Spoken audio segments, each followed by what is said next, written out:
Oke guys, sebelum kita mulai ada baiknya dibantu like video ini, dan bagi yang baru bergabung silahkan tekan dulu tombol subscribe dan aktifkan loncengnya.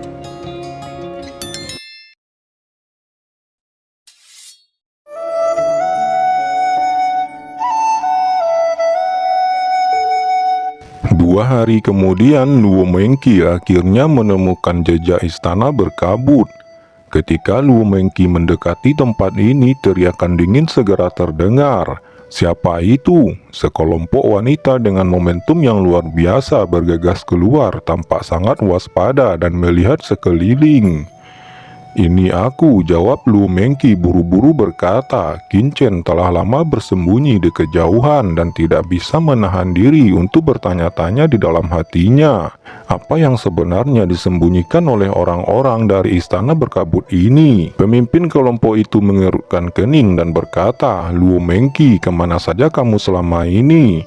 Luo Mengki menjawab, "Tuan Tianfei, bawahan telah menemui celah spasial dan terjebak di sana dalam beberapa bulan terakhir ini. Dan setelah lolos dari bahaya, saya pikir saya telah ketinggalan begitu jauh dan lebih baik segera kembali ke kamp pelatihan.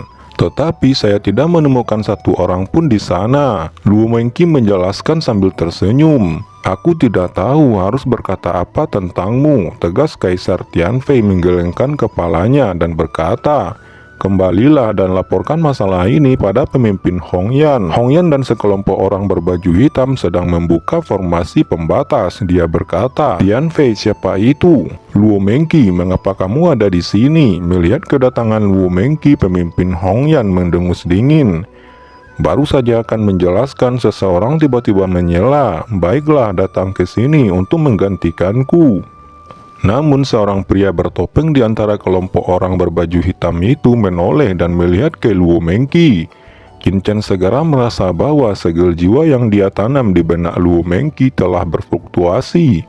Pria bertopeng itu berkata, "Hongyan, orang ini telah diperbudak." Dari kejauhan Qinchen terkejut mengetahui orang berpakaian hitam ini mampu melihat jejak segel penghancur jiwa di benak Luo Mengki.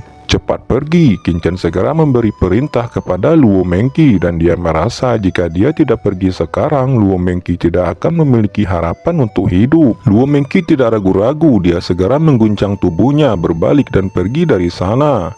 Hongyan yang semula ragu akhirnya berkata, "Fei Fei, segera hentikan dia untukku." Kaisar Tianfei mengangkat tangannya dan meraih Luo Mengki secara langsung.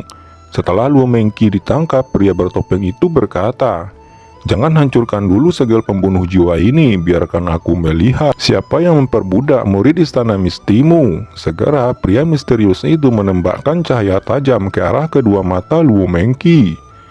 Qinchen juga merasa bahwa sepasang mata yang dingin dan haus darah menatapnya.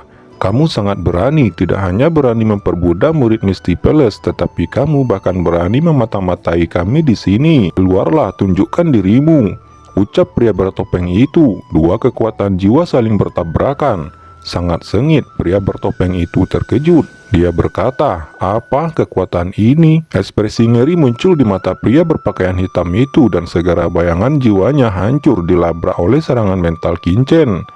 Pria itu langsung menyemburkan seteguk darah hitam, nafasnya menjadi layu. Qinchen dari kejauhan bergumam, Mau melawan serangan mental kaisar ini? Dia pikir dia siapa?"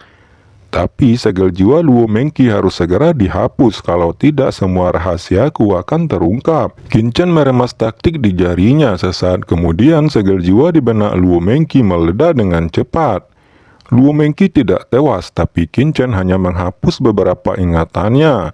Sesaat kemudian Qinchen segera mengguncang sosoknya dan bergegas menuju kejauhan.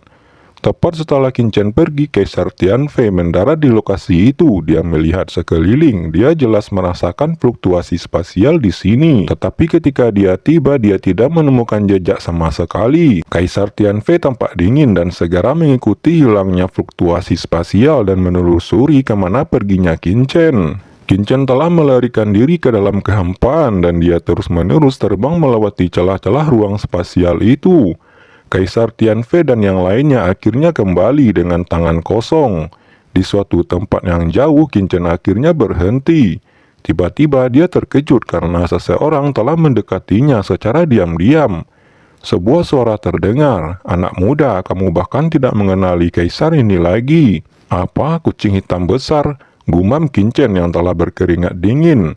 Tuan kucing muncul dan berkata, "Kucing hitam besar katamu, kamu sungguh tidak menghormati seniormu sama sekali. Saya ini adalah kaisar tertinggi dari 9 langit dan 10 bumi. Anda seharusnya memanggil saya kaisar kucing atau master kucing.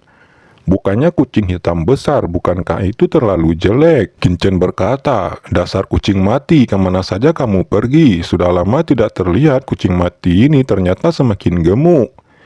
Tuan kucing berkata, "Anak muda, izinkan saya memberitahu Anda, beraninya Anda menyebut kaisar ini kucing mati."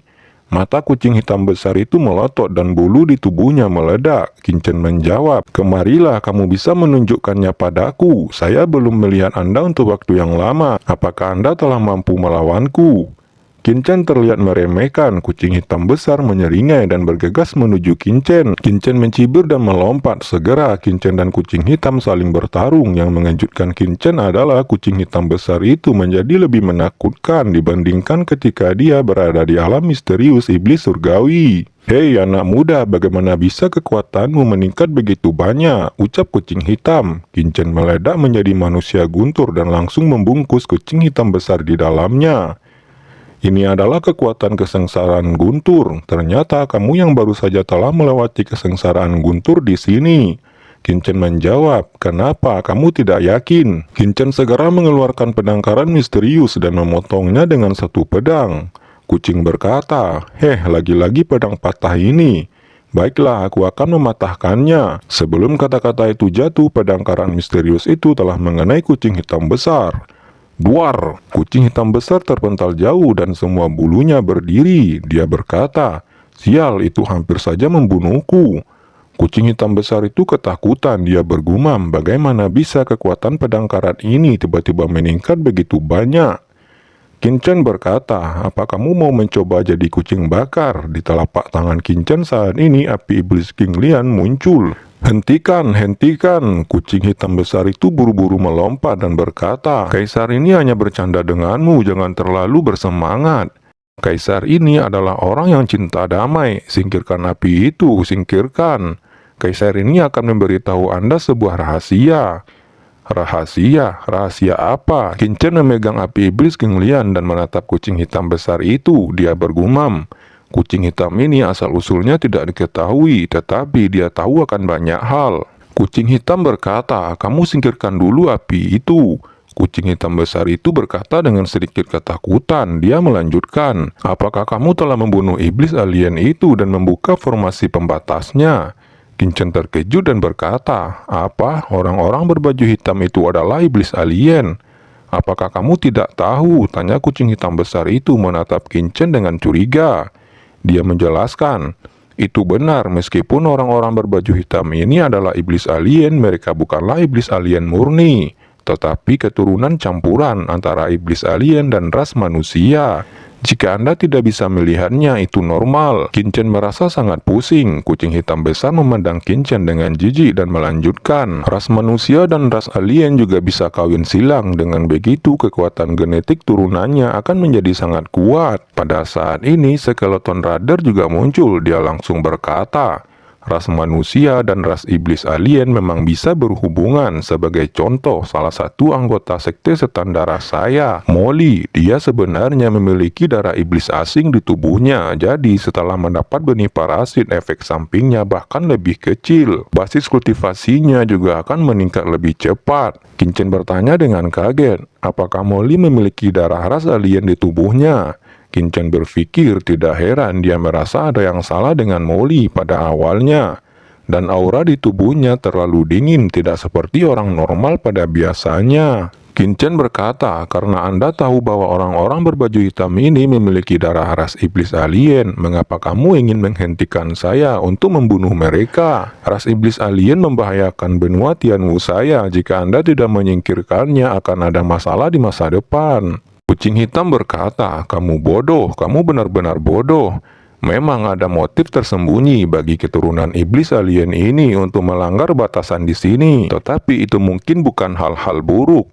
karena setelah mereka melanggar batasan akan ada peluang besar. Tidak hanya untuk iblis alien mereka, tetapi juga untuk umat manusia. Peluang apa itu? Tanya Qin bingung. Kucing hitam menjawab, selama formasi pembatas itu dihancurkan, akan ada kesempatan untuk menjadi seorang kaisar Wu Tian. Qin terkejut dan dia berpikir, dalam kehidupan sebelumnya dia terjebak di tahap akhir dari tahap ke-8 dan dia masih belum bisa menjadi seorang kaisar Wu Tian.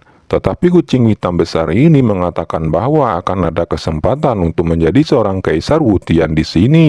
Tentu saja dia sangat terkejut. Kucing hitam melanjutkan, ya itu memang benar, ada semacam peninggalan kuno di balik relik itu yang dapat membuat seseorang mampu memahami kekuatan hukum yang sebenarnya. Tuan, apa yang harus kita lakukan selanjutnya? Tanya Skeleton Rider. Qin menyipitkan matanya dan berkata, karena kucing hitam besar telah berkata demikian, mari kita lihat perkembangannya ke depan. Menurut kucing hitam besar, setelah formasi itu dihancurkan, orang-orang dari ras iblis alien dan istana berkabut pasti akan memberitahu orang-orang kuat lainnya dari semua golongan. Jika Qin masuk sendirian, itu akan membuat curiga semua orang. Lebih baik masuk kembali ke tim dan Papilion. Setelah beberapa saat, matanya menyala dan dia punya rencana. 3 hari kemudian, Qin akhirnya menemukan lokasi tim dan Papilion. Setelah hampir 1 tahun pengalaman, aura banyak orang kuat di dan Papilion jelas telah meningkat pesat. Seperti Ouyang Nana, Ling Yi, Yemo, dan Yan Cidao dan yang lainnya juga telah menerobos ranah Kaisar Wu. Tiba-tiba terdengar suara gemuruh. Seseorang sedang bertarung. Si Tuzen memadatkan matanya dan berdiri. Mari pergi ke sana dan lihat. Sekelompok orang bergegas keluar dari lembah dan kemudian mereka melihat bahwa seseorang pemuda sedang berjuang hidup dan mati dikejar binatang darah. Qin tampak sangat malu di bawah serangan binatang darah itu. Jubahnya hancur, tubuhnya berlumuran darah, berusaha melarikan diri dalam bahaya. Si Tuzen langsung turun tangan dan membunuh binatang darah itu. Qin terengah-engah, buru-buru menelan beberapa pil. Dia seolah terkejut dan berkata, Tuan Situ, mengapa Anda ada di sini? Dia mengguncang sosoknya dan buru-buru memberi hormat kepada si Tuzen dan berkata, murid ini telah melihat Tuan. Si Tuzen memandang Qin sebelum dia berbicara. Dia mendengar raungan marah terdengar dari samping. Qin, kamu belum mati. Aku bertanya padamu, di mana Tuan Ling Jun? Itu adalah Ling Yi. Qin berkata, aneh, Ling Jun adalah kaisar keluarga Ling Anda. Di mana dia? Bagaimana saya tahu? Ling Yi sangat marah. Tidak jauh dari sana, Ling Yuanan datang. Matanya dingin menunjukkan niat membunuh. Berhenti. Si Tuzen langsung menghancurkan paksaan Ling Yuanan yang dilepaskannya pada Qin. Ling Yuanan segar memandang si Tuzen dengan serius dan berkata, Tuan Situ, Ling Jun dari keluarga Ling saya menduga kematiannya terkait dengan Qin ini. Saya juga meminta Tuan Situ untuk menyerahkan orang ini kepada saya. Saya akan menginterogasinya. Ling Yuanan ingin mengatakan sesuatu, tetapi langsung diinterupsi oleh si Tuzen. Oke, cukup. Ling Yuanan marah, tetapi hanya menatap Qin dengan dingin, tidak berani berbicara lagi. Si Tuzen mulai bertanya, Qin, mengapa kamu ada di sini? Tuan Si Tuzen, Anda tidak tahu setelah Anda meninggalkan kami di ngarai, Ling Yi berusaha membunuh murid ini. Murid ini tidak punya pilihan selain melawan. Siapa yang tahu bahwa Ling Jun tidak henti-hentinya dan ingin mengejar murid ini. Murid ini tidak punya pilihan selain bergegas ke zona berbahaya yang penuh dengan celah spasial. Harap Tuan Situ dapat memberi keadilan. Tangisan Qin sangat menyedihkan. Maksudmu bagaimana Ling Jun meninggal? Kamu tidak mengetahuinya sama sekali. Tanya si Tuzen benar-benar mengerutkan kening. Qin memutar matanya dan berkata, kalian semua juga tahu bahwa saya waktu itu masih Wu Huang setengah langkah. Jadi bagaimana mungkin saya dapat membunuh Ling Jun, seorang Wu Huang di puncak awal? Semua orang mengangguk. Kata Qin itu juga masuk akal. Ling Yi berkata, siapa yang tahu bahwa kamu telah berkolusi dengan seseorang untuk menjatuhkan Ling Jun? Qin menjawab, bagaimana mungkin saya dapat berkolusi dengan orang lain? Saya hampir tidak mengenal siapapun di Wuyu ini. Saya datang dari benua bawah. Selain sebagian orang-orang Dange, saya tidak mengenal siapapun di sini. Semua orang mengangguk. Alasan Qin ini memang masuk akal. Tuan Si Tuzen berkata, sepertinya seharusnya tidak ada rahasia di balik kematian Ling Jun. Tuan Situ, Ling Yi dan Ling Yuanan buru-buru membantah. Situ Zhen melanjutkan, "Aku tahu apa yang ingin kamu katakan, karena tidak ada bukti maka Qin Chen tidak bersalah. Jika Anda berpikir Qin Chen adalah seorang pembunuh, maka tunjukkanlah buktimu." Situ Zhen benar-benar mendengus. Dia menjadi semakin tidak senang dengan Ling Yi dan Ling Yuanan. Oke teman-teman, terima kasih sudah menonton. Jangan lupa like, komen, dan subscribe.